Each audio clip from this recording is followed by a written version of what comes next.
Welcome to Fort Worth 148's podcast, where we meet to discuss Masonic topics and strive to build value in the brotherhood. The opinions and statements of the participants do not represent any positions or stance of any Grand Lodge or Lodge and are solely the viewpoints of the participants.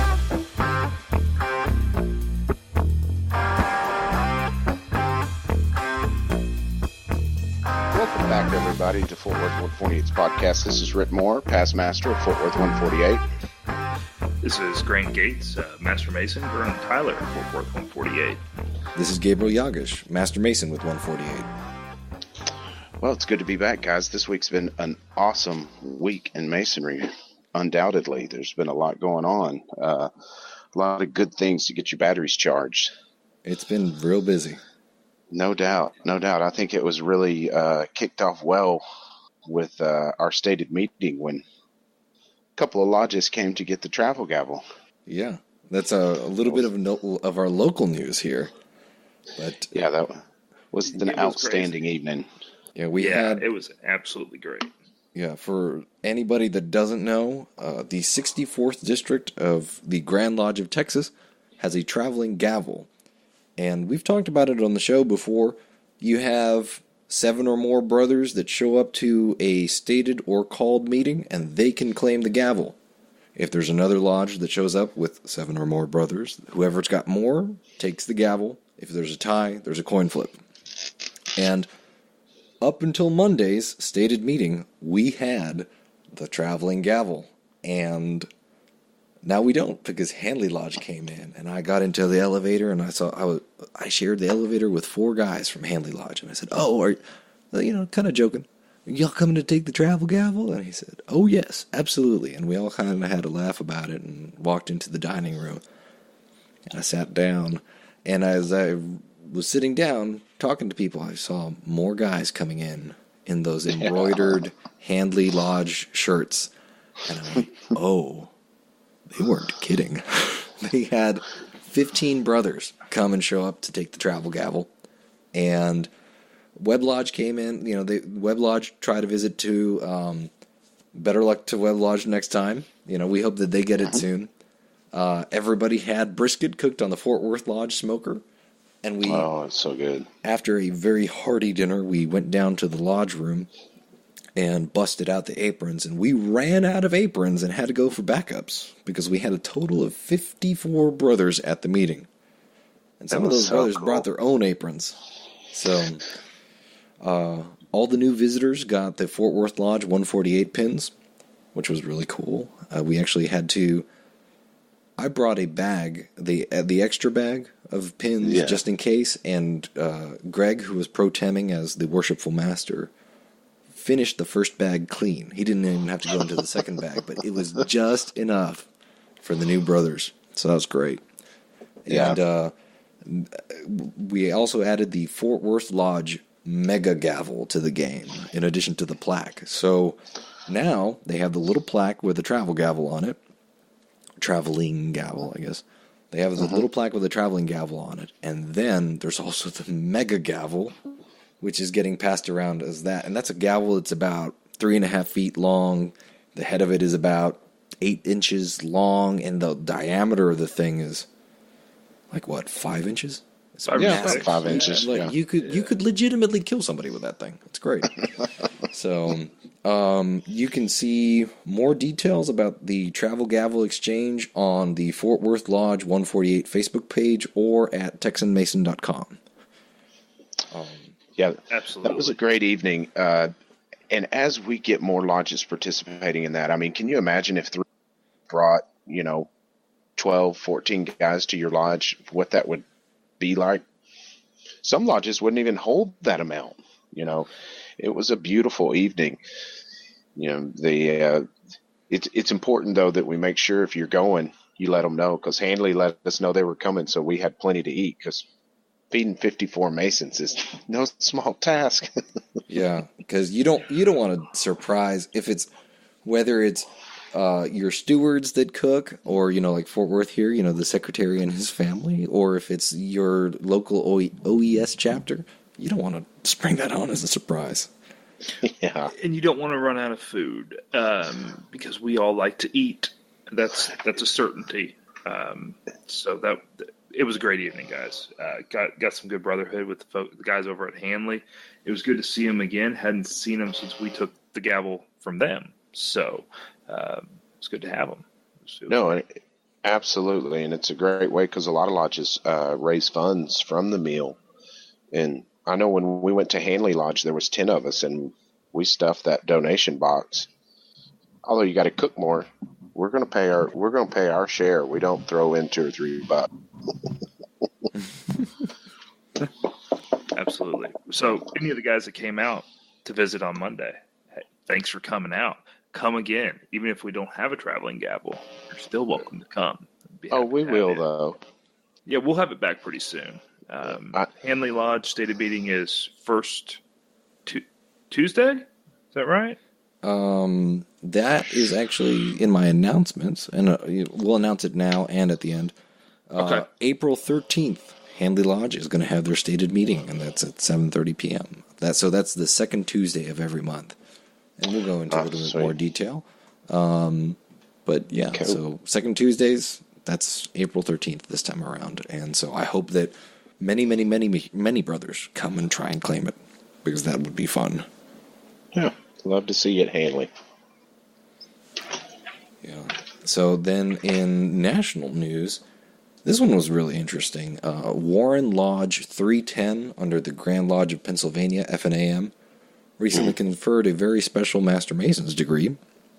The candidate of the degree is Pennsylvania's only member who uses sign language as his primary means of communication. So when it was time to confer his master's degree, they interpreted it and conferred it in American Sign Language. Super cool stuff. Wicked. That is cool. Yeah, and so for anybody that's wondering, I had seen some questions about that popping up. For those of you that have been in the master's degree, you may be wondering, how on earth does that get conferred in sign language? Obviously not disclosing any details, but apparently in Pennsylvania it is a lot more vocal/lecture based. So more gotcha. Storytelling rather than story acting is my understanding. So, but again, that's kind of secondhand. That's awesome either way. Yeah, but I love this. It, no matter whether or not you can hear, you still get, the craft. That's cool. That gives me the warm and fuzzies. So, that's a neat story. Do we want to? I have some questions that I pulled up. Yeah, let's do some questions. Let's hit them. Okay, so these are just some sample questions. For anybody that is wondering, for anybody that has seen these, I did steal most of these from Reddit. So go check out the Freemasonry subreddit. Or if you're not on Reddit, stay away from it because you will have no free time. So this is a question that I liked. What's a time that you saw things go really wrong during a degree? Curtains on fire, police called, wrong degree being conferred, etc. So, how about you guys? What's a time that you saw things go sideways really hard? The first thing that comes to mind is when a brother passed out right by the altar and hit the side of the altar and split his head. Oh, geez. Yeah. We had two different guys pass out. No, one was in a degree. He passed out but didn't hit the altar. Oh, that's right. And then one was before stated meeting. He passed out, hit the altar, and was carted out on an ambulance. It's a really bloodthirsty altar. I know. The first one that passed out in the actual degree didn't hit we caught him before he fell into anything. So, how we're all in our garb, and we lay him down on the ground, and we had actually just initiated a fireman paramedic that came over and just took over and made sure he was okay. He got his color back and just had one of those moments, and he was good to go. We got him stood back up, and he took his obligation and finished his degree. When I was taking my fellowcraft obligation, due to the due form, I was just a little bit overexerted, so I was ready to fall over sideways, and I was cramping up, and I felt lightheaded. So maybe Yeah, that has something to do with it. Gabe, I 100% agree with you on that one. That I one's found it bad difficult to for hold positioning. as well. Yeah, that was rough. So I think that I haven't seen anything go as sideways as that, Red, where someone falls down and hits their head. I did. I was traveling in another jurisdiction, and turned out that they had a Master Mason's degree that night. We got into the obligation, and this was not in Texas, but the person conferring got about halfway through before he realized that he was in the EA obligation. And, Oh man. and stopped and kind of just looked around, and there was about 30 seconds of silence. And then he just started right back at the beginning, which was the only thing he could do at that point. Yeah. Right. But it was just, you could tell it was out of habit. He kind of, a couple guys were kind of talking to him, and apparently they had done 3 EA degrees, like the week before. They did, 1, 2, 3 back to back on a Saturday, and he was just in autopilot, which happens to the best of us, guys. I mean, Oh yeah. Absolutely. The worst thing you can do is to like stop and be like, "Oh, I messed up." No, man, you just gotta just keep rolling like you meant to do it, and then explain to them later. Fake it till you make it, man. That's exactly right.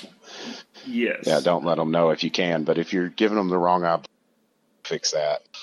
You just start over. Because that's the important part. Yeah, you got to start over. So, that was interesting. That reminds me of a time we had the Grand Master in for a stated meeting that you have to, or he was just visiting. You have to open in a master's to receive him. And we were doubling down to a EA lodge to let all of our EAs in years ago when my dad was master first. And we practiced this ad nauseum for months. He had it down inside and out, and he just lost it. I mean, I don't think he knew his name at the moment when we started doubling down to the EA. He started talking about fellowcraft lodges, and it was tough. Man, so tough you just moment. Step by step then. It was funny. Yeah, it happens, and the littlest things can throw.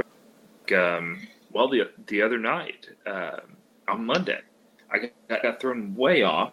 Oh gosh, yeah. What was that? Yeah, because there was a slip. There was a skip in the east, and I'm standing there, and I was so focused on trying not to laugh that I couldn't remember what I was supposed to say, and because I didn't want to laugh about it. That would have just happened. But it took me a minute to get back into form and get going. So things can happen in a degree. But I've never seen curtains caught on fire. Never seen the police called. Never seen anything quite that crazy. I heard one brother was telling me about a time that he visited a lodge and they had to call an ambulance because somebody got concussed during the master's degree. Oh snap! Yeah. Oh man! But one of our live listeners has a story. The story that I heard was a double EA degree. The first guy caught his hangnail and started bleeding. The Tyler came out with a sword and some napkins filled with blood, and the second guy waiting outside freaked out and took off running. I wonder if that's true or just a wives' tale. Oh man, I kind of hope it's true just for the sake of the spectacle. Oh man, that's crazy. Funny. Yeah, that's a good one. Yeah, and I guess kind of we can do some questions that are related to. Well, actually, you know what? There's 2 questions that I want to address that we'll tack on to the end of the actual episode content. So, okay, there you go. Today's episode content, titled by Rit, is "If It Ain't Broke, Don't Fix It," and I get the feeling that he wasn't entirely serious with that title. Well, you just hear that every once in a while. Some that we're broke, masonry's broke, it's not working right, kind of thing. And I don't think that's the case. That's not where we need to be looking. I mean, what can you blame on masonry? It's the same teachings it's been since our heyday in the 60s, for sure. Yeah. The same teachings were there that's now here during our decline. So you definitely can't say that masonry's broke. Well, what are some reasons why? Okay, so let's say, let's kind of jump to maybe the devil's advocate position on that. So what are some reasons why masonry might be broken, as people say? Like, some good solid reasons that we can say, like, hey, yeah, we have reasons X, Y, and Z, masonry is broke. So the decline in membership certainly indicates that masonry is broken. There's not as many members. That's the one you hear all the time. There's not enough new members coming in. There's not enough new blood. There must be something wrong with masonry. That's the one I hear. Yeah, I've heard that one. Speaking from experience, when I first joined, I came through and had an experience with some old past masters that I didn't agree with. It was at that time in my life, it was a repulsive way to think about things. And so I blamed it on masonry. I said, that place is broke. I'm out of here. And after I was raised, I was there for about 6 months and didn't come back for a year and a half because the craft was broke. It's just a bunch of old crotchety men up there. And when my dad started getting a lot out of it, I started thinking, that the system's not broke. I'm letting those guys that haven't quite picked up all the teachings ruin the whole journey for me. Because I realized I could take my own path, and circumvent around that way of thinking that they had, because it didn't have any place in masonry, that's for sure. And you can insert anything into that, whatever issue it might be, whether somebody you thought should have got voted in or somebody said something sly about whoever, one of your friends, or, whatever, making political jokes that you don't agree with.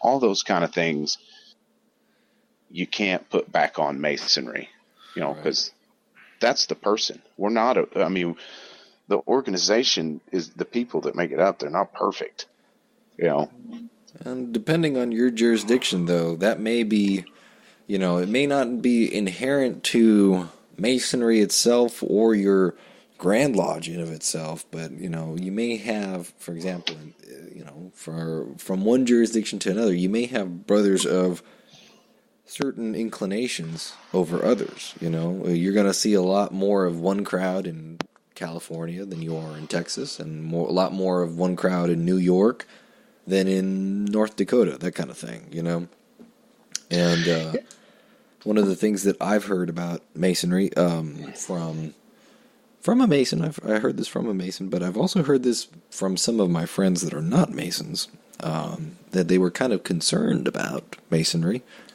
because it's this, it's a very traditionalistic, sort of group, or not, I don't want to say ideology, but it encourages a very traditionalistic ideology that's a very, obviously it's male-centric because you have to be a man to be a Mason, but, that it encourages a lot of old, and disclaimer, this is not what I believe, this is just what was conveyed to me, that it conveys a lot of, male-centric ideology, and that it has a lot of that very traditional, white, straight, Anglo-Saxon, Protestant male kind of thing. Mm-hmm. That a lot, hey, that's not necessarily popular nowadays, And there's some validity to that, I think, that, is the craft as, and I'm not arguing for changing landmarks, but in respects to race and religion and other things like that, is the craft as inclusive as it could be? In some jurisdictions, not really, And again, that's the people who make it up, because what made it so popular before were all those items, the white Anglo-Saxon Christian, that just joined Masonry in droves. And our country is a lot more diverse than it was back then now. I mean, because we're talking 50 plus years ago when we hit our peak.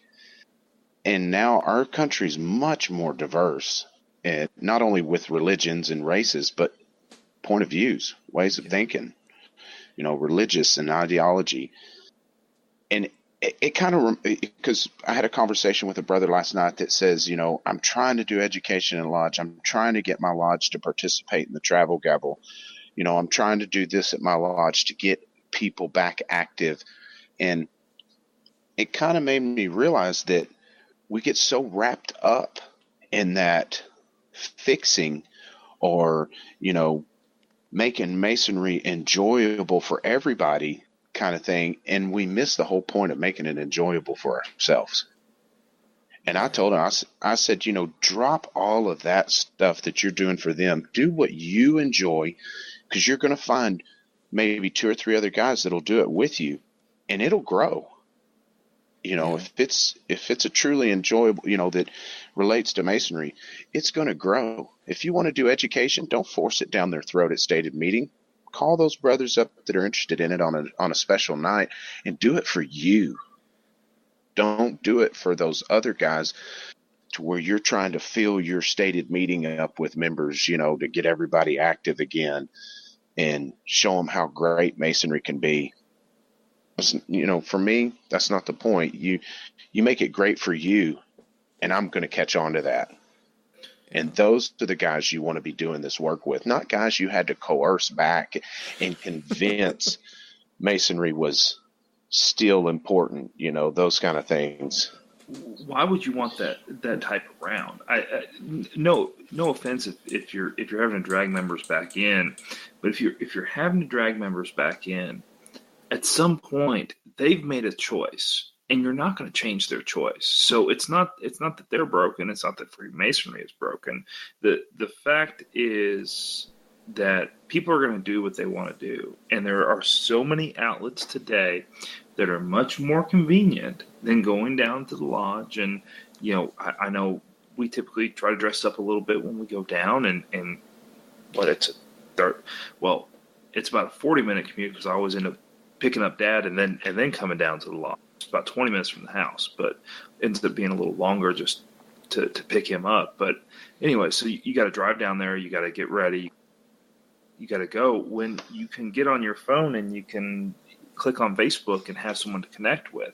So I think part of the reason maybe you're seeing a decline, or maybe people feel it's broken, is Freemasonry at one point in its history, for a long time, actually, was a social outlet that had no comparison, because it was made up of brethren under an obligation who you could trust, that in a society that did not have a social outlet in your hand. There was not,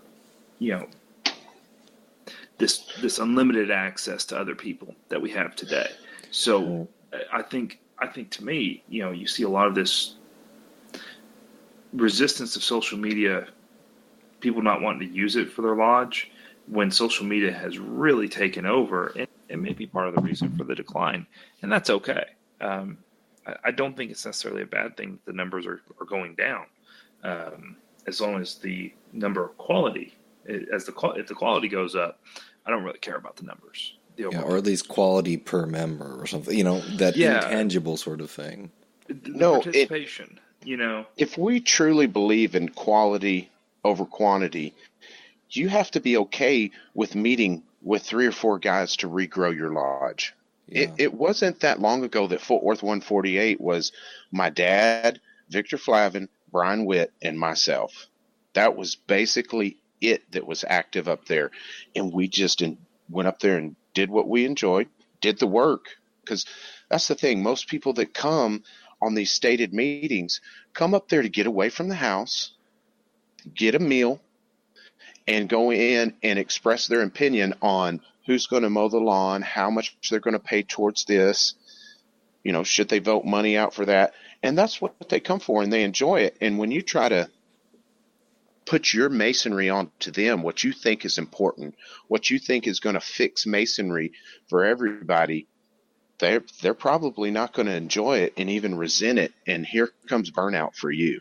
Yeah, You know, that's something, that I've mentioned on, before, the types of Masons. You got your esoterics, ritualists, academics, and a big group of them are the organizational Masons. Because some guys, they're there for the fraternity, they're there for the ritual, but they're there because they want to get involved in helping run an organization or growing an organization, that kind of thing. And that's also a valid way to do things, and I'm telling you, yeah. Once you start doing something that you and a couple of other guys enjoy, because I know you can find a handful of guys to do what you're at Masonry for, whether it be education, charity, ritual work, whatever. Once you start enjoying it, it's going to catch on. Guys may not come in and be ritualists, like that was my thing. That's what I dove into, enjoy Masonry. But it brought us Greg Wright, who's not a bad ritualist. Don't get me wrong there, but he plans social event after social event after social event, and our lodge needed that. And more started getting attracted to it, to where, it seems like every other month we're getting another guy that's either into charity, ritual, whatever it may be, and they're doing it because they enjoy it. Yeah. The yeah, you can't put funny stuff on the type text and not put it out on the podcast, man, because I'm gonna sound like I'm laughing like a crazy person. Yeah, I feel like that's fair. So one of the things that what? Oh, go ahead and call it out. I typed into the chat, I'm a Beanie Baby Mason. Anybody want to collect small plush animals with me? So that's one of the things that there's 2 points that I want to hit on here. One is regarding Le Droit Humain, however you say that. I probably said it wrong because it's French, but I'll say LDH. One of the things that LDH does right, and then one of the things that the Shrine does very well as well. LDH has this thing called triangles, and I might be getting the terminology wrong, but one of the things that LDH struggles with in the United States and in other countries is that because they are not considered to be regular Masonry by most Grand Lodges, there's not a whole lot of lodges for LDH in general. So one of the things that they do is they kind of formalized it, but it's a informal gathering of Master Masons under their lodge, right? And they call them triangles. So wherever 2 or 3 of you meet, I'm there. And they have 3 Master Masons or more that get together as a small, not like a lodge, but as a little interest group, as a club of some kind that, hey, you might be able to drive an hour. Each one of you can drive an hour to a mutual place of meeting, and you can share a communal experience with other LDH Master Masons, but you don't have to drive 6 hours or fly however long to go to an LDH lodge, which I think the concept of small, isolated groups for people that need fellowship of some kind but really couldn't find it in lodge or can't get to lodge for whatever reason, if you have a brother that's homebound, start triangles. Get together with your lodge and discuss the idea of Master's triangles. Meet with people privately. Have fellowship in small groups. That works too. And then one of the things that the Shrine does great is that they have all the different units, right? So some guys want to get involved with the hospitals and transport kids. Go join the Flying Fez. Some people want to play Middle Eastern instruments. Go join the Bedouins, right? Yeah. Or you can do the cars or the motorcycle corps, that kind of thing. So that's one of the things that I think the Shrine does excellently, is that they actually do have formal divisions for each interest type. So that's perfect, I think. No, it reminds me of a brother we had, Dave Coker, that, liked Masonry. He enjoyed the Brothers and Brotherhood. But when he joined the Shrine and got into the Motor Corps, it was like, that was it. That was his thing. He found his passion. it was his niche. Yeah. Yeah. So everybody's got something. So, and that's one of the things that, oh yeah, he joined, York Rite or Scottish Rite or Shrine, and then he never showed up again. Well, maybe it wasn't right for him, but You maybe got he it. found a higher Masonic calling in those organizations. Absolutely. So when, we kind of touched on why it might be broken, what are some good things that, we can point to and yell, hey, we're not broken. We just need to work on stuff. Well, I mean, I think just the general interest. I mean, because if you've got a quality website up and are engaging through social media, there's no shortage of guys interested in the craft. The thing that we're not doing is keeping them. Even still today, we've had this decades now of guys joining but not staying. So there's still interest in it, obviously. And, a lot of these guys even make it all the way to Master Mason and learn all the teachings. And for some reason, can't get on their own individual journey to find value in the craft.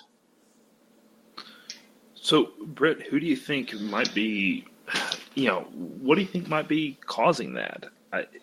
I have a few opinions, but you've seen it for a lot longer. What do you think what do you think leads to that? Guys going all the way through to be a master and then poof, gone.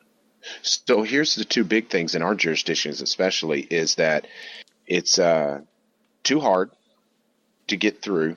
Questions and answers are too long. It takes too long to get them raised.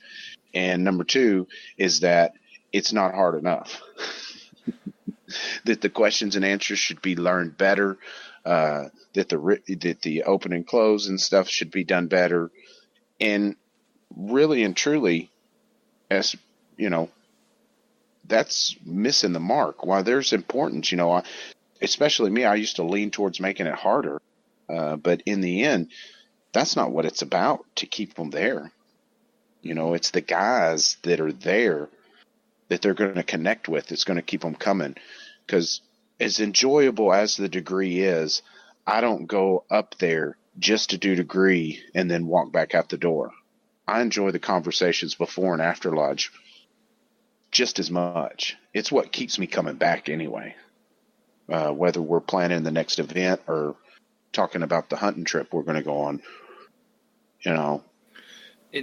And on just for a difference of opinion, there are some times where I might not be worked up to go do degree work. I mean, there are days where what I want to do is I want to come up and I want to sit kind of in the rooms outside the lodge and just chat with guys and talk about something other than work, and get to know some people. There are days where that is what I want to do when I go up there. And fortunately now we're getting to a point where we have enough guys who can do the degrees. If that's what you want to do, there's enough guys there where you can do that. But that being said, I think having something for everybody is the responsibility of everybody. If you want Masonry to be, your social outlet, make it your social outlet. Plan a social event. Have people over. If you want Masonry to be your, an esoteric experience, make it an esoteric experience. Like you said, Rick, it only takes a couple guys to start the fire.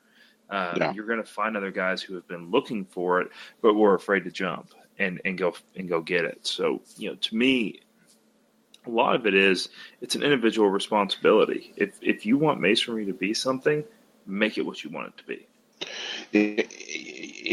Absolutely. I mean, because we have to be the guys that are already raised and are experienced in it. We have to be there for them to help them on that journey and teach them, which direction, where they want to look for nuggets of wisdom, and let them figure it all out on their own for sure and create their own journey. But we have to be mentors in a sense, for sure, to help guide them. And I think that's really where Masonry has missed the mark. That's the start of it anyway. Does that guy, before he's ever initiated, have someone that he's comfortable with? That, not that they're going to be friends at that point, but you can see that relationship easily developing into a friendship. Even without the brotherhood, that would happen. But with it, to where they feel comfortable and can talk to somebody about what they find. They read a book and they're just like, oh my goodness, I read something about the megalithic yard. Who do I call about this? They don't even ask that. They just know, you know what I mean? They've got their mentors or, mentor, depending on how many guys you have at Lodge. Mm-hmm. And they should feel comfortable calling everybody. But when you walk into Lodge, and because it's a lot of Gen Y, a few Gen Xers, we're still joining, but pretty much we're tapped out. And the new generation that's joining in droves is Gen Y.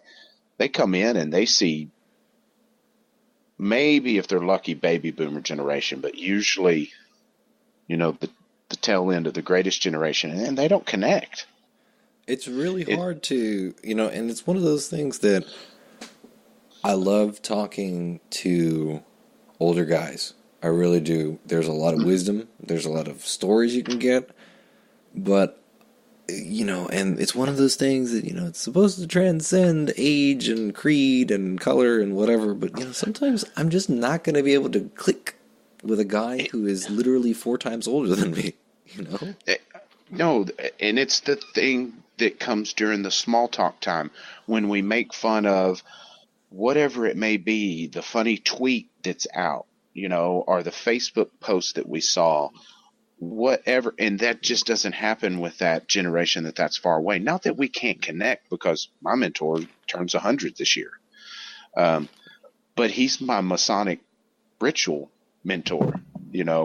When it comes to small talk, he's not into all that very much, Yeah, that's true. That's true. And that's where I say there's no connection, because I love my older brethren. I mean, I know we all do. That's not the point. That's not what I'm talking about when I say they can't connect, because it takes more than just being able to sit down and have a fun conversation and listen to stories. You got to friend each other on Facebook kind of stuff and have some kind of common interest. Well, and it's also it is very easy for me to have fellowship with an older brother. But that's because I've been to the lodge. I know them. I've sat in lodge with these guys. They know who I am as a man and as a Mason. They know me. And so because of that, I can sit down next to any one of these guys, and we can talk up a storm about whatever. But for a candidate or a prospect that's coming in and doesn't know anybody, that's tough.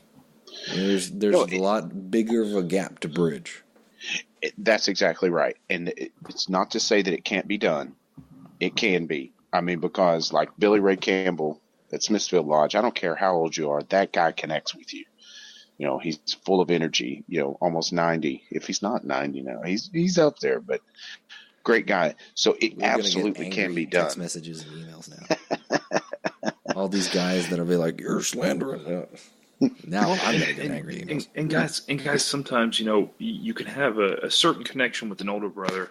Like Rich said, he has a mentor for ritual and work and Masonic work with Sam. But there's also a connection that comes between having a brother around that you can talk to about stuff that has kids around the same age you do. And, that is going through some of the same life moments that you are. These guys may have had kids 30, 40, 50 years ago and had kids running around, or been in college, or been starting a career. But if there's a guy that's going through it with you, man, it gets back to that in the trench mentality that we've talked about before, where, hey, me and this guy, we're in it together. Not only are we in it together at the lodge, but we're in it together with life. And sometimes that makes a difference. So it's not that you can't connect with the older guys, but boy, if you got if you got a younger guy coming in and you have a younger master that you can put him with, see if they click. It's okay if they don't, but a lot of times if they're going through the same experiences in life outside of Masonry, you're going to see a much deeper bond.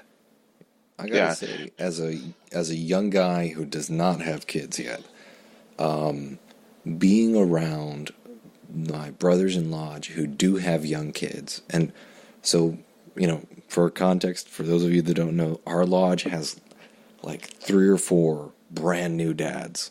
Brand new. We're talking like months, right? Yeah. And we've also got a lot of brothers that have kids that are, between the ages of like 4 and 10 and, early, preteens and stuff.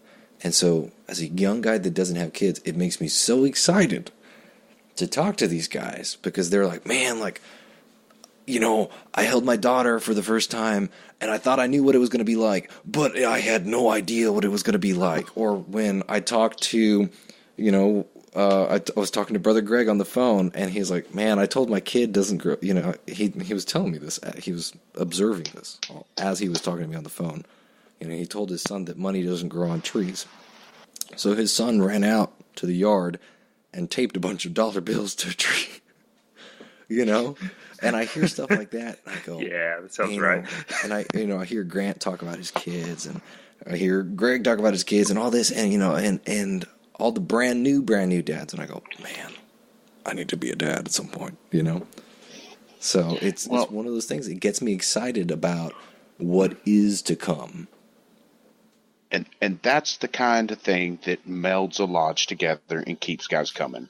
Those kind of conversations, that kind of environment to where you feel free to share the joys of life with each other and rejoice in it. So, yes. While it's important to go up there and do good ritual work, and be strident on the questions and answers, and all that kind of stuff. It's not the. Exactly. That stuff is important. It is. But it's all for naught if there's not that environment for the connective, to where you feel like you can talk about anything. I've had some conversations with brothers that we pray together right there on the phone. I've had some conversations that we laugh, we cry. We share life experiences together.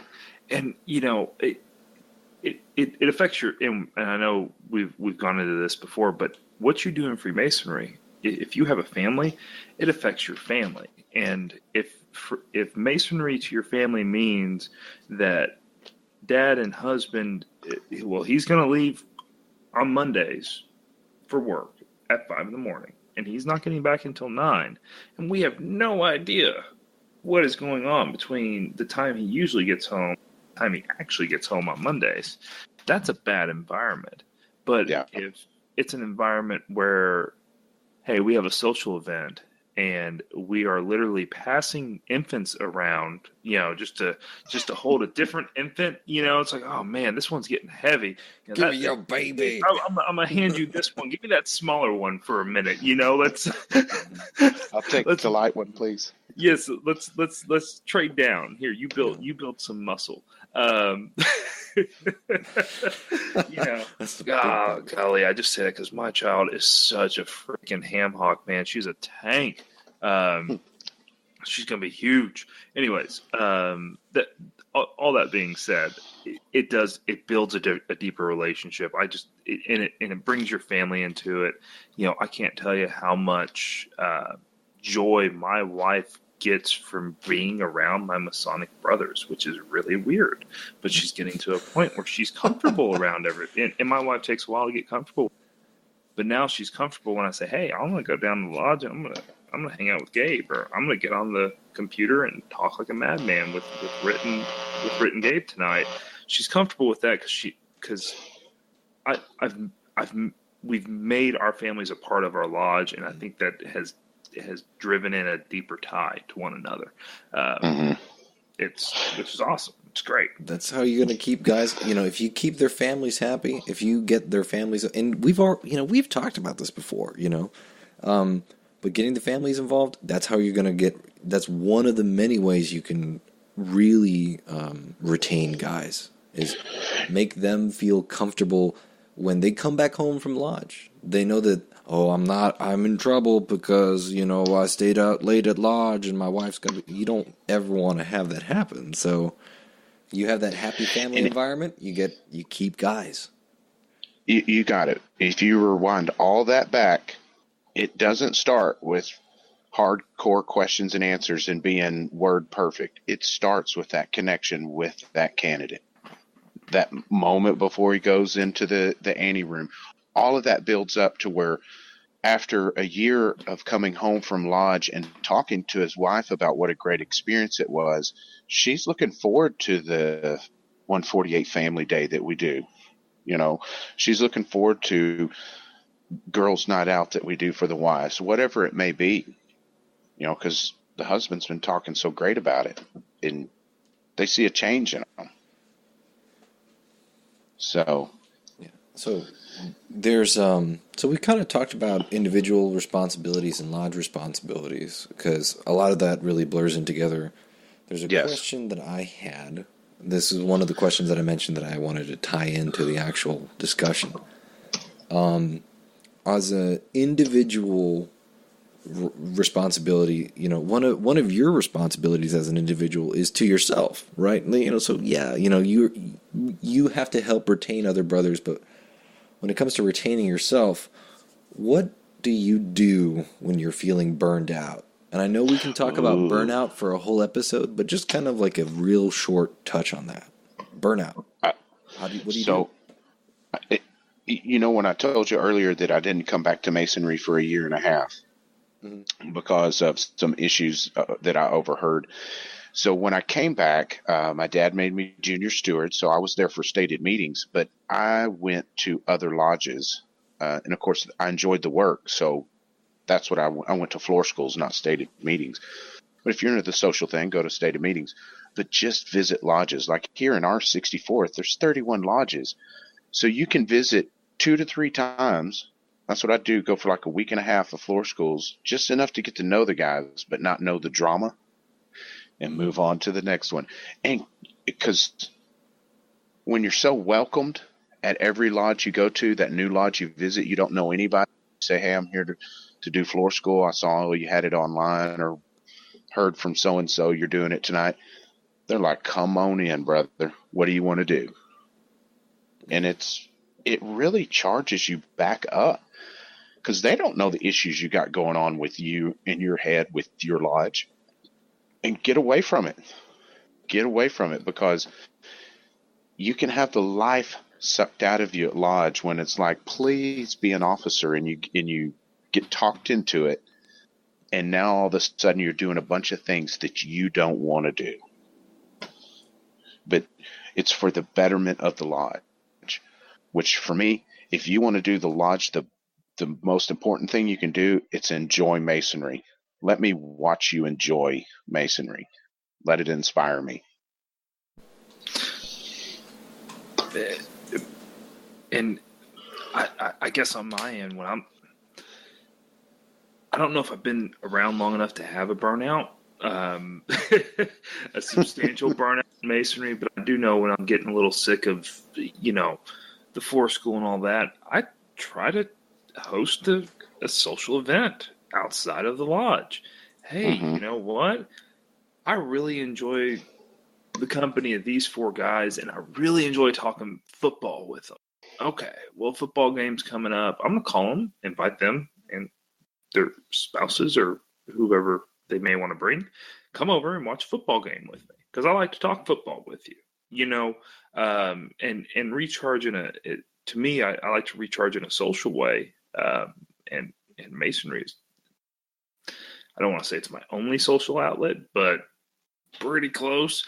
So that being out there, if I have, if I'm a little burned out on what's going on in the lodge room or burned out, I just try to create something else to do with the guys at the lodge and pick someone who enjoys it.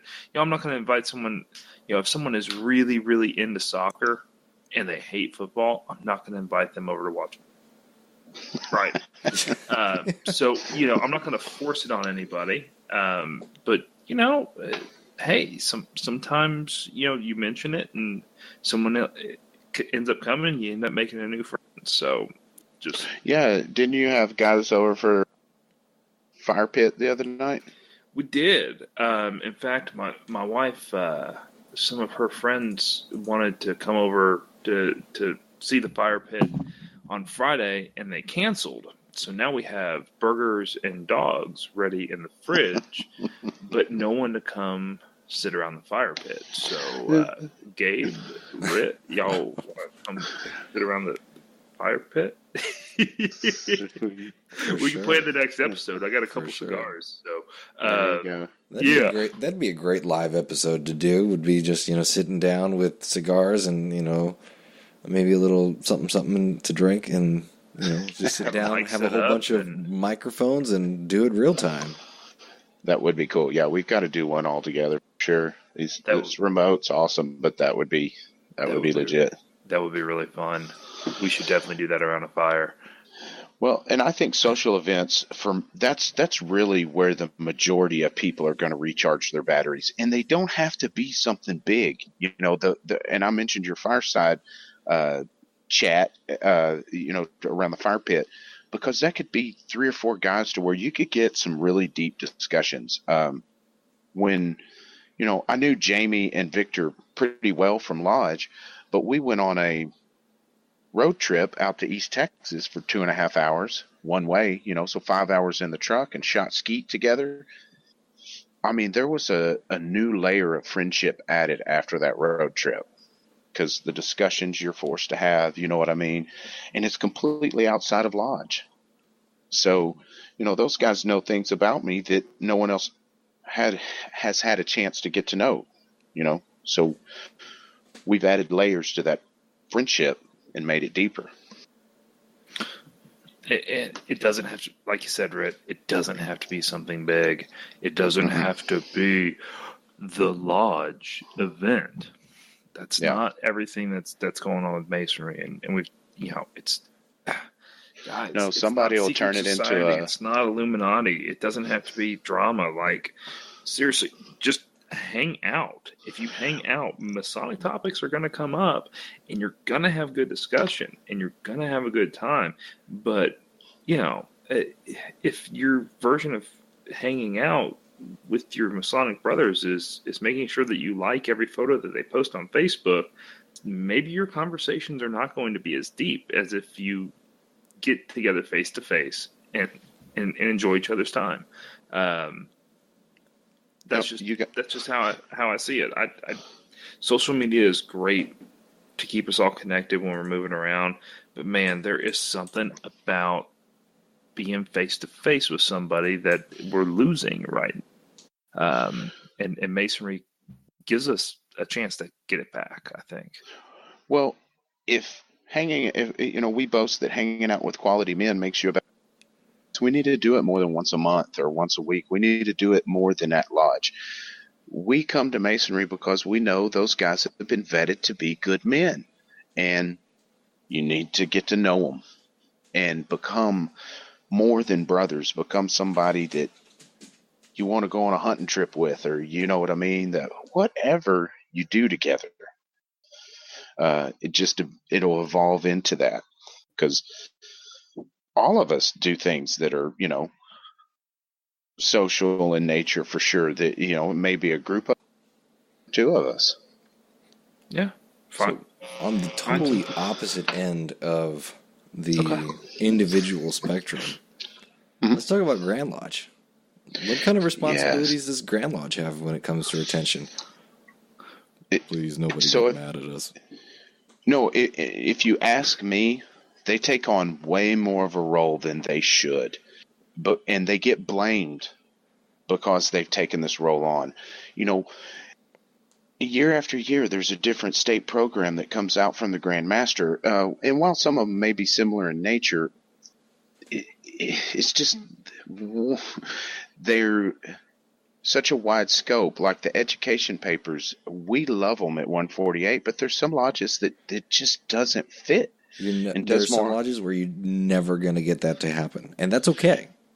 You got it. That is perfectly fine. And so it's kind of having a reverse effect to where for me, Grand Lodge, it should be leadership, and everybody likes to go to education, which I think Grand Lodge does have a responsibility somewhat for education, but more to inspire us to do that on our own in a way that our lodge it's going to catch on at our lodge if it would. When it comes to education for them, I think it's more our Grand Lodge law, our proceeds, especially for our secretaries, because we have forms for everything, and keeping us connected as a statewide group.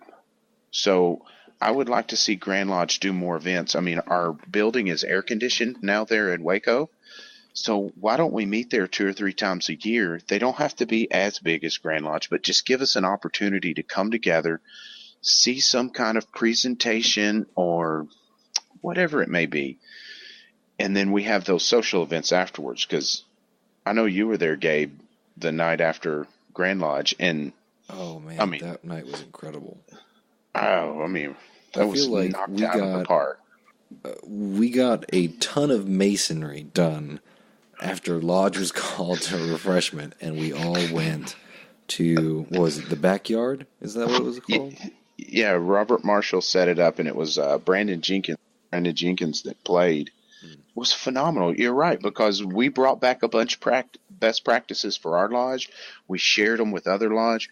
We gave inspiration. We got inspiration, all at that social event. And Grand Lodge needs to plan more activities like that to bring us together statewide and let us enjoy each other more than just saying, hey, look, we're going to do a statewide open house. That's okay, maybe. See what catches on and then let it stay with lodges that like it and the ones that don't. But, like the education papers, inspire us to do that. That's getting you somewhere you're going to get more blame and pushback than you're going to get good feedback. So what I'm hearing is that Grand Lodge is effectively the federal government, and we need to use their forms and regulations, but it's not necessarily effective. No, I'm just kidding.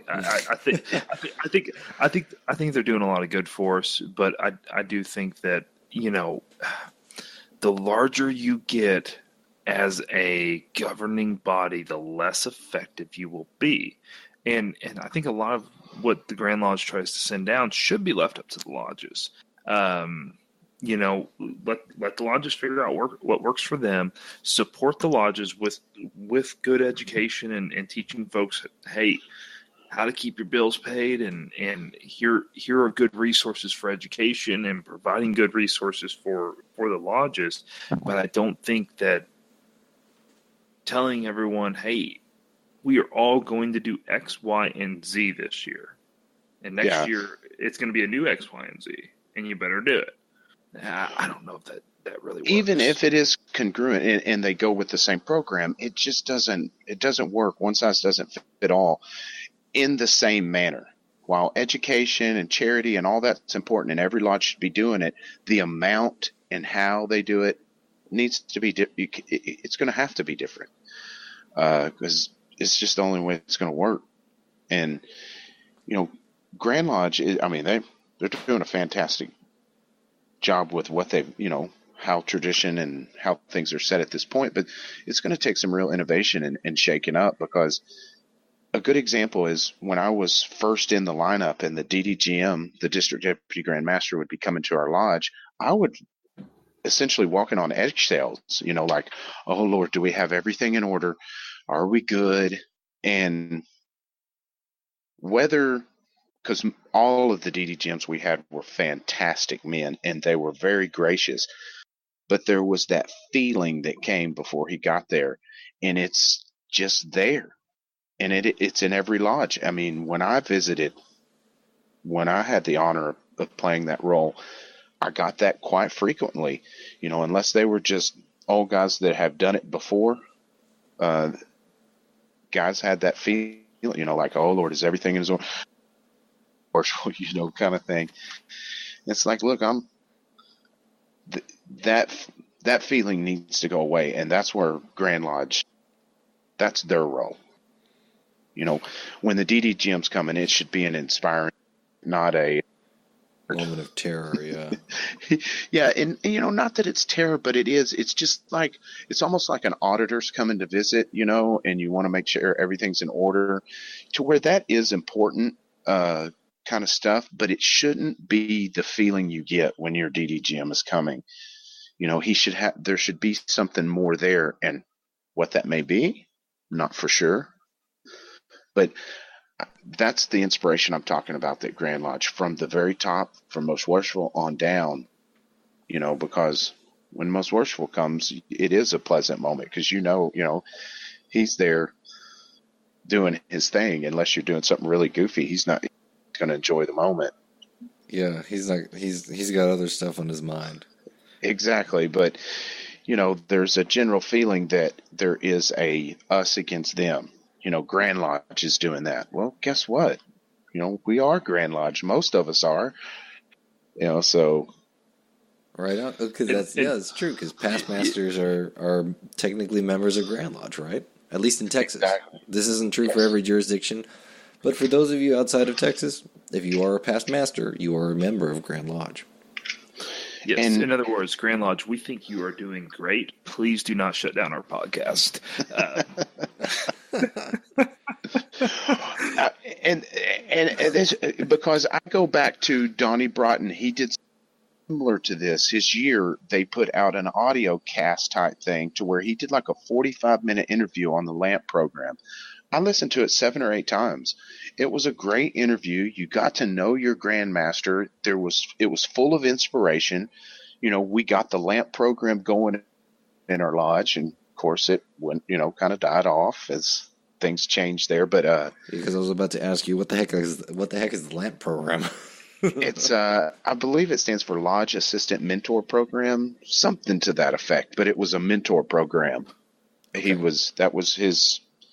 It was important to mentor these guys coming through. Would you say that it involved brothers of varying stature?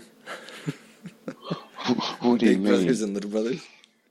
Oh, exactly.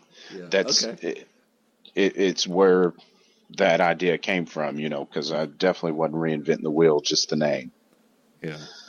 But, so those are the kind of things, whether, the Grand Lodge would use social media, or whether they would use, their building, or all of the above, a podcast of their own, because I would love to hear the Grand Master's an interview after he did the Alamo ceremony. It could be 10 minutes long. How'd you feel? What was it like?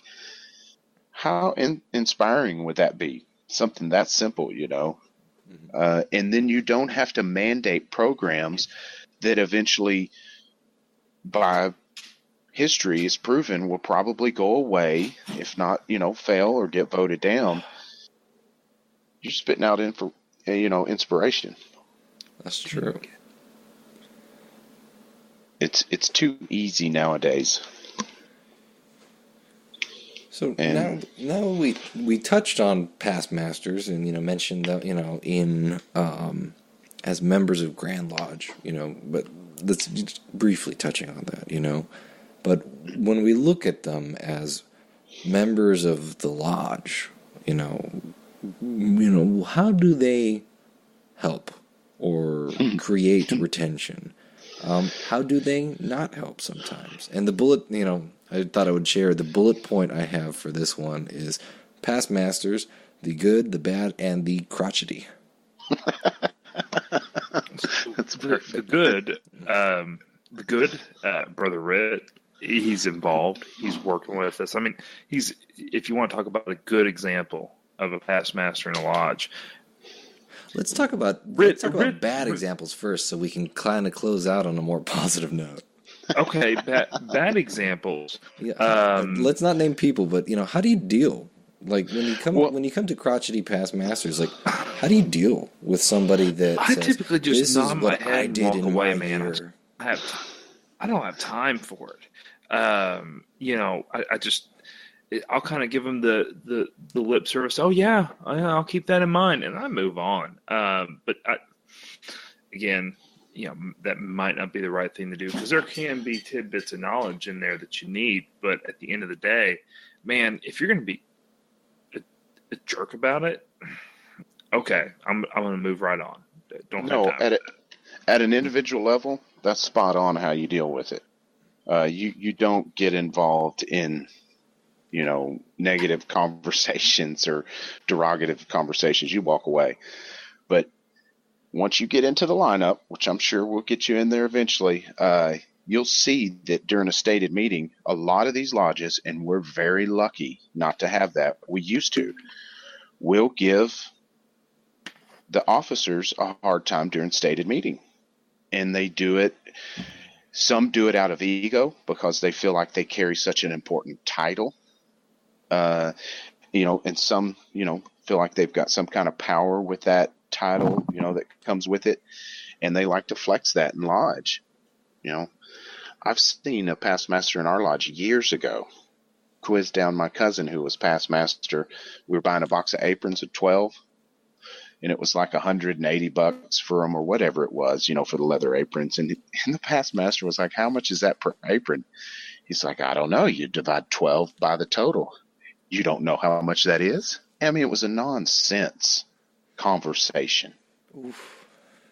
Why did we internal calculator there? Oh yeah, it of course is before smartphones were real popular, so nobody had that to pop out. But the past master, basically tried to belittle my cousin there, telling him, you should know how much each apron costs. And I'm sitting there going, why would we even care? If 12 cost 180 and that's the total amount, let's pay for them. It's just a silly thing, in a perfect example, someone kind of flexing their power. Yeah. And my cousin dealt with it masterfully, because you've got to understand they're coming from a place of ego, and you have to do your best to tuck yours away, because you let them say their piece, do your best to deal with it. And, if they drone on too long as an officer, you got to gavel. But, pop, pop. That exactly. Or just the one pop, I guess. And the best way to deal with that is if you know that you've got a group, usually, who we used to have what we called the peanut gallery. It was 3 or 4 past masters on a regular basis that would give hard times. You had your ducks in a row with your active members before you ever went into stated meeting. And include those past masters as much as you don't want to. You've already talked to everybody else. And this issue that you're going to bring up at lodge is probably going to go this way with all the votes you've already talked to the guys.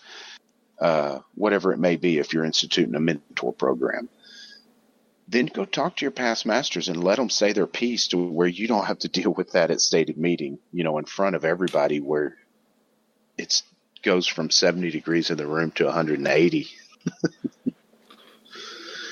Yeah. And for what it's worth, we've been talking a lot about past masters, but you don't have to be a past master to inflict some serious, a passive aggression onto the lodge. But you got it. When do you? So we've been talking about hey, just kind of leave it be, deal with it. Where do you draw the line? When do you say, hey man, this is way too far, And whether it's a past master or somebody who has been in lodge for a long time and is just very knowledgeable that likes to flex too often. Where do you draw that line?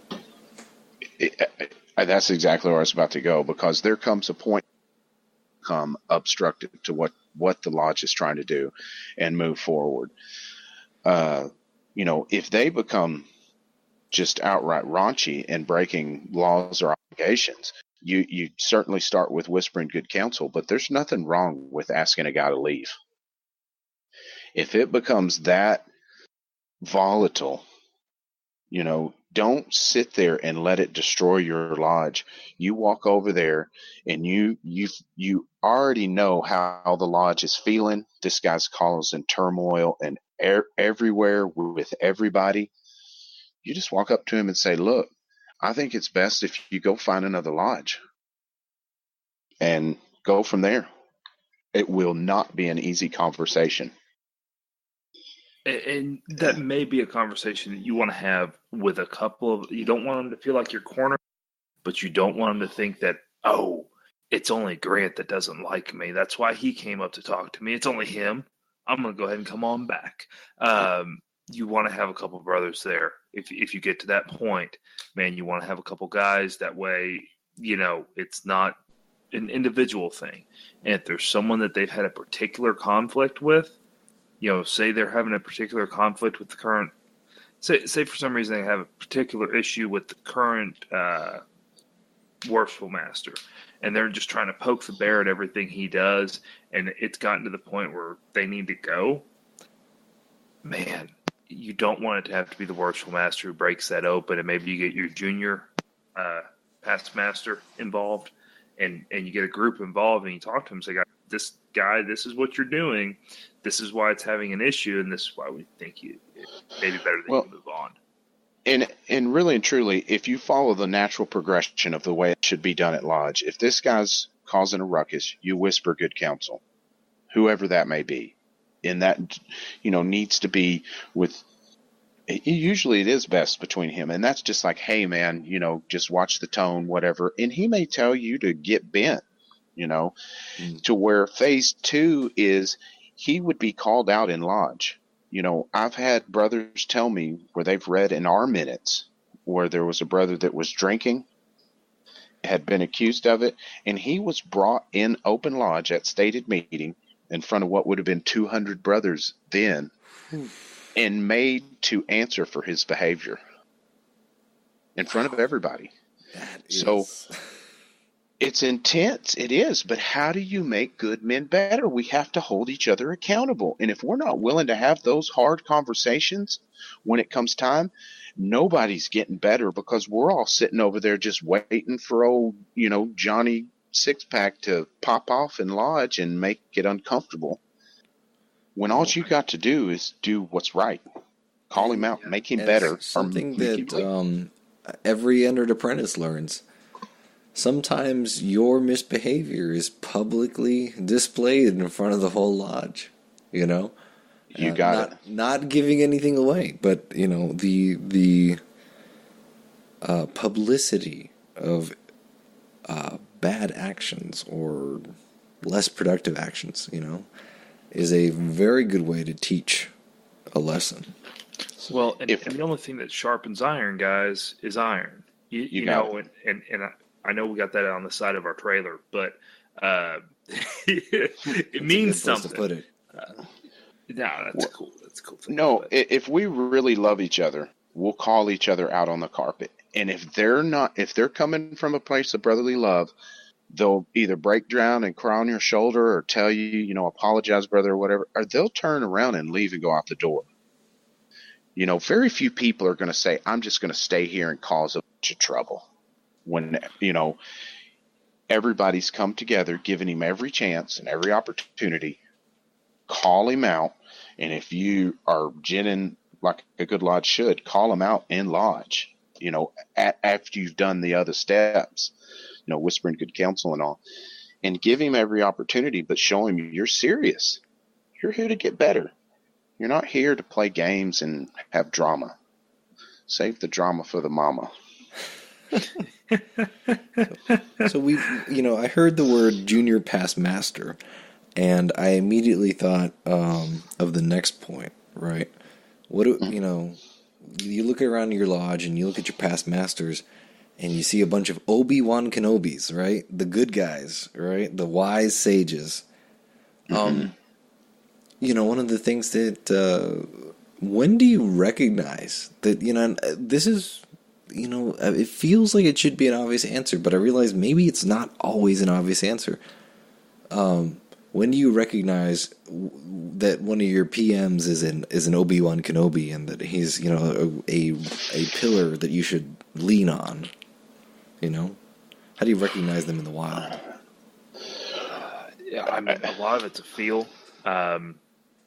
We are fortunate enough as a lodge to be a little heavy on really good past masters, guys who want to work with us and make a difference. I mean, when you look at it, kind of the past masters that we see at every stated meeting, we don't, Rick mentioned that before there was, your peanut gallery. We don't have the peanut gallery, but we sure do have guys that still show, past masters still showing up for every degree and working with us on practice nights and sitting out and talking with prospects and working with new candidates. I mean, we are flush with examples of good past masters, to the point where I don't know what we could do to recognize them formally,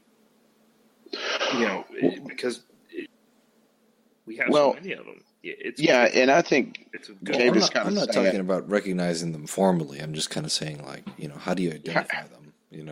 To utilize them, you mean how do you that this guy's going to be an attribute to the lodge, kind of thing? Yeah, how do you get the most use out of them too?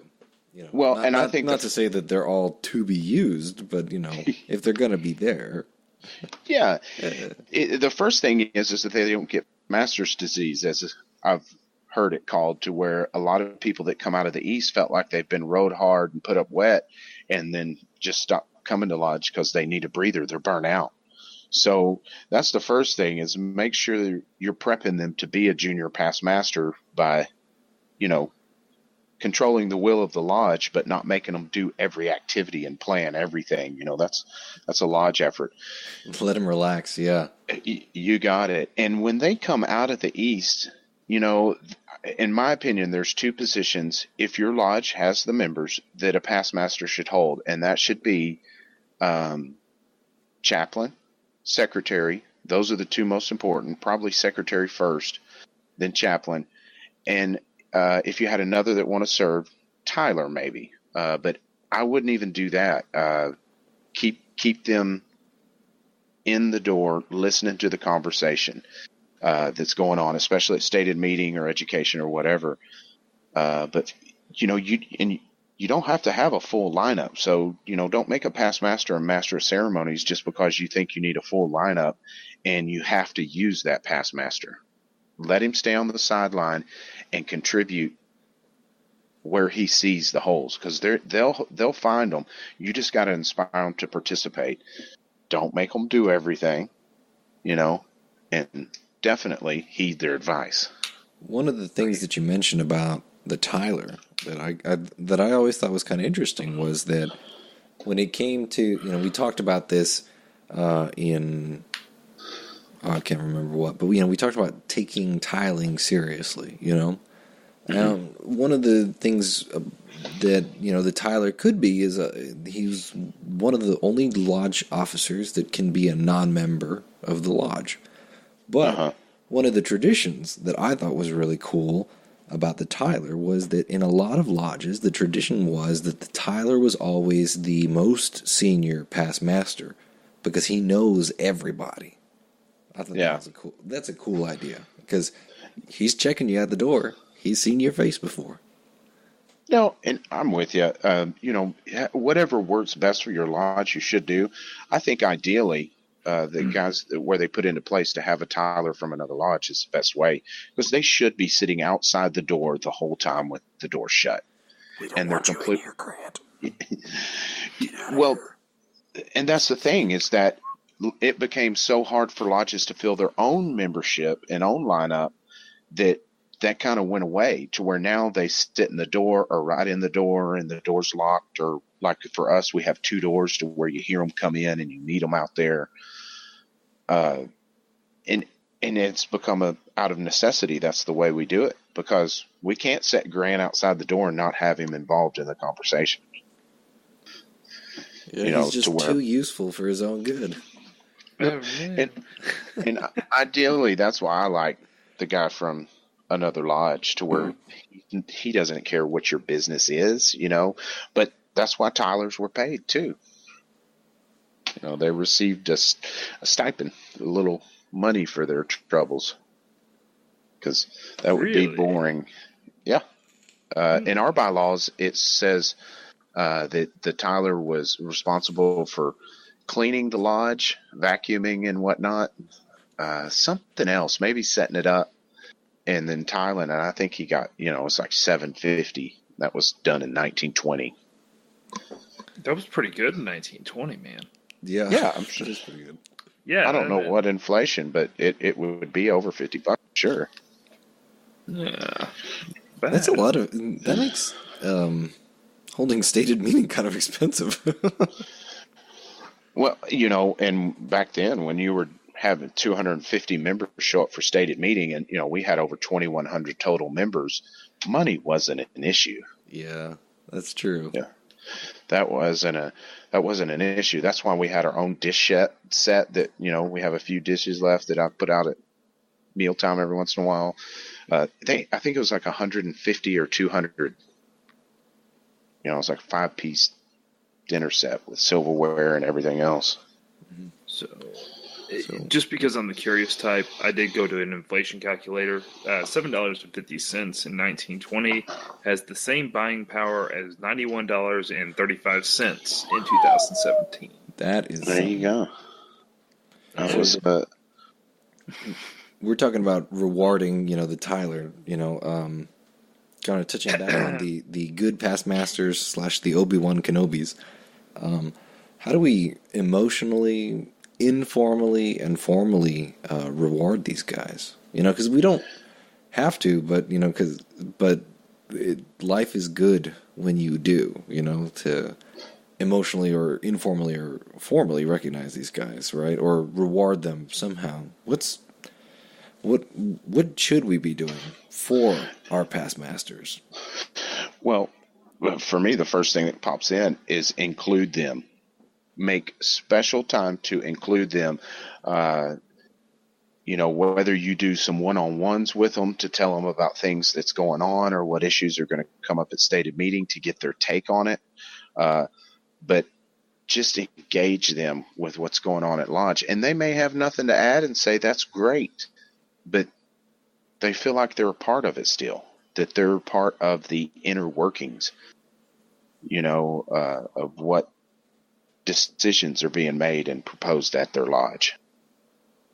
What can we be doing better, Britt? I mean, as a group, as a 148 group, and sitting there as the only past master in the conversation, what can we be doing better as members for our past masters? Is there something that we're missing the boat on right now?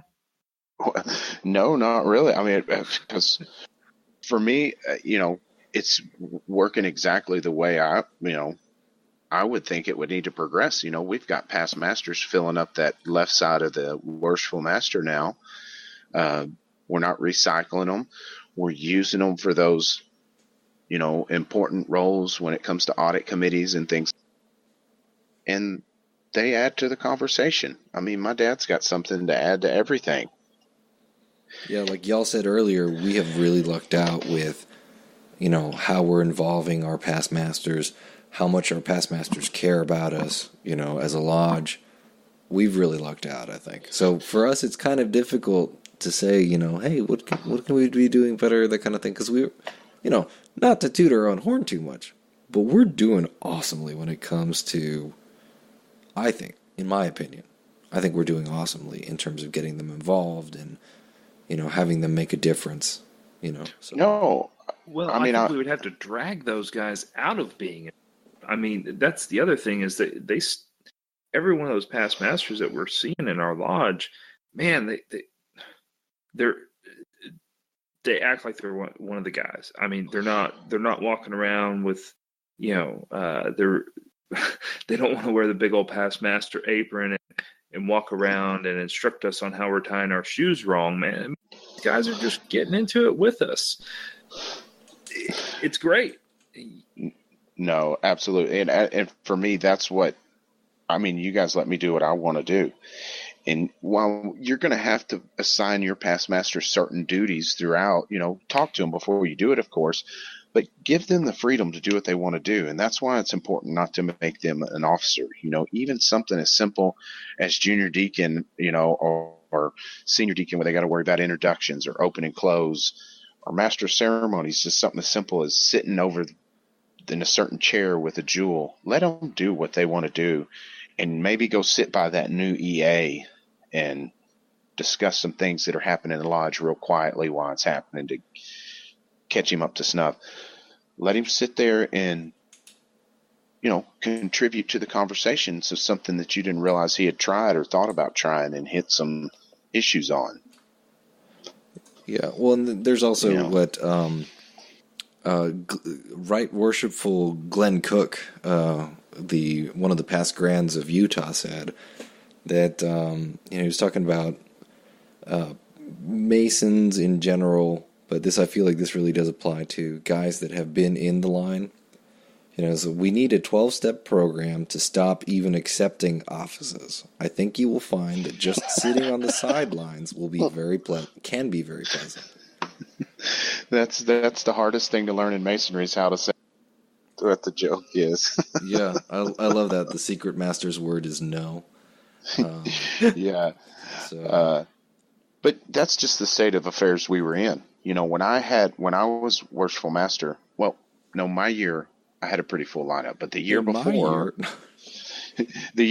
when we were growing at that point, there were 5 guys in the lineup. Jeez. There was worshipful masters, senior and junior warden, treasurer, and secretary. The rest were pro tem the whole year. We had no installed people there. We didn't have. That's how bad membership was. Did you guys ever open up on the EA? I guess the lowest you would have ever gone is Fellcraft by yourselves. Yeah, by ourselves, but we could absolutely, because we had a gag of the A's at that point. But rewind even a little bit more, and it was you would worry if you had an EA degree if you were going to have 7 there, and there were a few times we would have to go grab the Tyler, the guy that sits by the door down at the basement, and get him to come up and open lodge with us, just so we had enough, Wow. So, there are lodges out there that struggle like that a lot of this stuff doesn't apply. Past masters will be run through the lineup 4 or 5 times just because that's the way it is. And you almost can't say no, because if you do, those little minutia details aren't going to be taken care of because nobody's an officer. I was there to do it. Yeah. So, and if that's the case, you take care of the important details like paying your Grand Lodge per capita, and then do what you enjoy at Lodge, as much as you can. All right, Gabe, I'm ready. Go with local events. Right on. We have gone long. Good discussion. Yeah, we have been going a little bit long, but great discussion, guys. Wonderful. I hope that we have inspired more people than we have irritated more people. Because I don't want any of the past masters in the audience to think that we are ragging on them, But, all right. So, local events. On March 25th, there is a commandery workday at Phoenix Lodge in Weatherford. All 3 orders will be conferred starting at 8 a.m. after the 7 a.m. breakfast. Thanks to Arlington Commandery 84, Southside Commandery 83, and Weatherford Commandery 521 for putting on the orders. If you're a Sir Knight, come on by and support your brothers. That's March 25th at Phoenix Lodge. On March 25th, Haltom City Lodge is having their annual Veterans Fish Fry at 2 p.m. They're going to have live music. On March 25th, also, Stockyard Lodge... Man, I'm just messing things up. On March 25th, Stockyard Lodge, 1244, is presenting the Golden Trial Award to Dan Orringdorf at 6 p.m. There will be tacos. April 8th, Lufkin Lodge 669 is putting on a scholarship golf tournament. The tournament is taking place at Netches Pines de Boli. I don't think I said that correctly. Registration is at 8 a.m. and the shotgun start is at 9 a.m. The cost for a 4-person team is $300 and the cost for a corporate team is $500. Multiple contests are going to be held and there are going to be several levels of sponsorship available. For more details, please check out the Lufkin Lodge 669 AF and AM Facebook page. This is going to be the event that I really want to go to. April 8th, Webb Lodge 1454 is putting on an outdoor Master Mason's degree. Here are the details. Western attire is encouraged, and bringing your own chair is required. The Hella Night... go on. I was going to say a brother contacted me that's helping put that on that asked if anybody had a the ATV. Or ATV? Yeah, ATV. Yeah. So if anybody does, shoot us an email and we'll get you in contact with them, that they could take down. I believe that's to transport up and down the hill because some of the older gentlemen had a hard time. Yeah, so that's, like Rit said, if you have an ATV, and specifically a multi-passenger ATV, reach out to the guys at Webb Lodge. We'll give you the contact info. The Hella Shrine Knights of Mecca degree team is conferring the degree. They do really good work. The location is at 32900 US 281 in Lipan, Texas. Zip code 76462, and that is 10.25 miles south of I-20 on the east side of US 281. In the case of what? I was going to say last year a guy came out in a helicopter. That's cool. It was awesome. Tiled on horseback. It was wicked awesome. Man, tile from helicopter. If you brought a helicopter, that'd be cool. Oh, how cool would that be? Yeah, when he took off, he did some cool maneuvers. It was sweet. Tile from helicopter with a Madus. Yeah, with a 20 millimeter. Yeah. So in the case of bad weather, the degree is going to be relocated to Harmony Lodge, 592 in Morgan Mill. Lunch is at 11:30 a.m. and the degree itself is at 1 p.m. Suggested donation for lunch is $15. No, that'd be good. Help a brother out. You already mentioned the multi-passenger ATV thing. So if you are RSVPing, which please do, you're going to want to talk to their senior warden, Mark Myers, and the email for that is webblodge1454@gmail.com, WEBB-Lodge1454@gmail, or 817-253-0964. They've got a Facebook event, too, that I've reserved on. There's a couple of ways. But let them know, because that way they'll have a good gauge on the meal. The last time Morgan Mills put it on, but the meal they had was outstanding. So bring 2025. Yeah. The suggested donation is $15, but feel free to donate more to that. Because for further interruption in the announcements, my wife's family does their family reunion next to the Morgan Mill Lodge, and I've never been in there. So not hoping for rain, but I do need to get out there and visit that one. Yeah, we'll have to do that. Yeah, it'd be good. All right.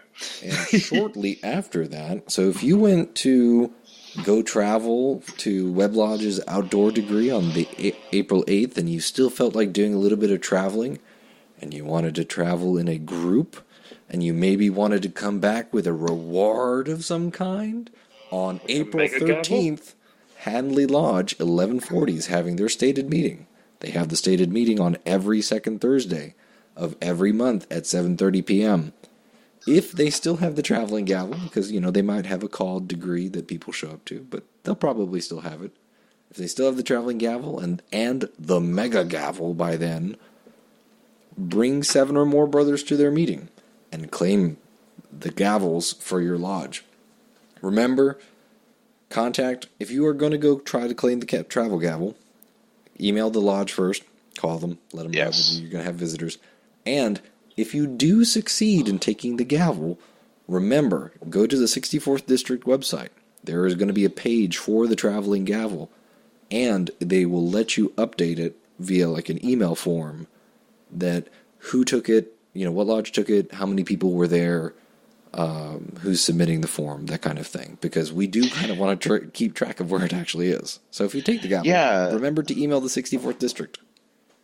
And, Cody Cox was telling me about the 64th.org website, 64th.org. They have been putting up videos on how to submit your dates for degrees on their calendar and different information through there. So go check that out and start submitting degrees, to where we can start getting them off for podcast and we can start visiting each other, quick, easy information. So go check it out. Right on. And then, hitting a little bit closer to home, Events at the Temple. March 17th is the 64th District Grand Masters Visit / Banquet. Tickets are $15, and the event starts at 6:30 p.m. I'm still on daylight savings time. So, yeah, the event starts at 6:30 p.m. Come by. It's going to be a Friday. It's going to be great. There will be friendship and fellowship and probably a pretty good dinner. This is going to be the first one I've been to, so I'm assuming it's going to be a good dinner. And then on March 20th, Fort Worth Lodge is putting on a Fellowcraft degree. So come watch if you're a Fellowcraft or a Master Mason. Yeah. So, yeah, join us on that second step. As always, Fort Worth 148 meets on the second Monday of each month, starting dinner at 6 p.m. for a 7 p.m. stated meeting at 1100 Henderson Street in Fort Worth, Texas. So, great discussion tonight, guys. I felt like wonderful. Enjoyed it, guys. Pretty good quote that goes with this. This is, partnership is not a principle, but a relationship between persons who share in a common enterprise, involving common risks, common privileges, and common responsibilities. Everything depends on the reality of our partnership with one another and of each of us with God. That's a quote by the Right Reverend George Craig Stewart, the 6th Bishop of the Episcopal Diocese of Chicago. That's kind of a good explanation for egregore, you know it? It really is, isn't it? Yep. So guys, that's awesome. If you want to contact us, you can reach us at www.fortworth148.org or at Fort Worth Lodge 148 on Facebook, or email us at info148@fortworth148.org. Yep. And we'd love to have questions. I mean, anything, whatever. We'll bring them up, talk about them. I think that'll be fun to have a little interaction. Yeah, questions, comments, hate mail, go for it. Absolutely. You got it. Anything else tonight, guys? I think that'll do it. So this is Rhett Moore signing off. Grant Gates signing off. Gabriel Yagish signing off. Tonight's episode was recorded in front of a live studio audience. I got that under Weird Dog. All right. All right, brothers.